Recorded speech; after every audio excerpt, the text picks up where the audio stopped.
So, Brad, are payments still the best use case for crypto assets and technology that undergirds it? And what payments can lead to in terms of other use cases? Well, for me, I mean, Ripple started with payments. Actually, when I joined the company 9 years ago, there were 3 different groups within the company working on an identity solution, a payment solution, and I'm forgetting the third one right now because that was a long time ago. But it was like, hey, let's focus on one where there's a clear, it's solving a real problem. And look, while we've had a dent, maybe we've made a scratch in that market, it is a massive market. And I'm sure many people, by virtue of sitting in this room in Switzerland today, have had the experience of sending money overseas. It is still high friction, high error rate, it's slow, it's expensive.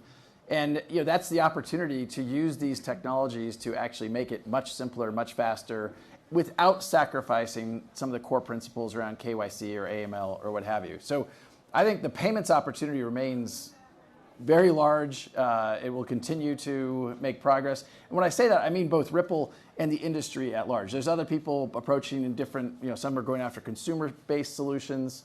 Ripple's very much focused on the enterprise and the infrastructure around that. There are, I think, going to be other use cases that are profound. I think the fact that there's now an ETF approved in the United States with major institutions like BlackRock leaning in is further validation, but I think we need to make sure that we're focused on utility.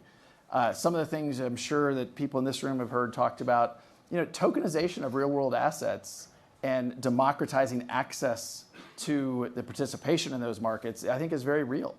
Whether that's commercial real estate, and some are working on identity-based solutions and even voting-based solutions. I'm certainly not an expert on those things, but I think the blockchain-based solutions are here to stay, and I think in the coming years you'll see more and more real-world use cases gaining traction.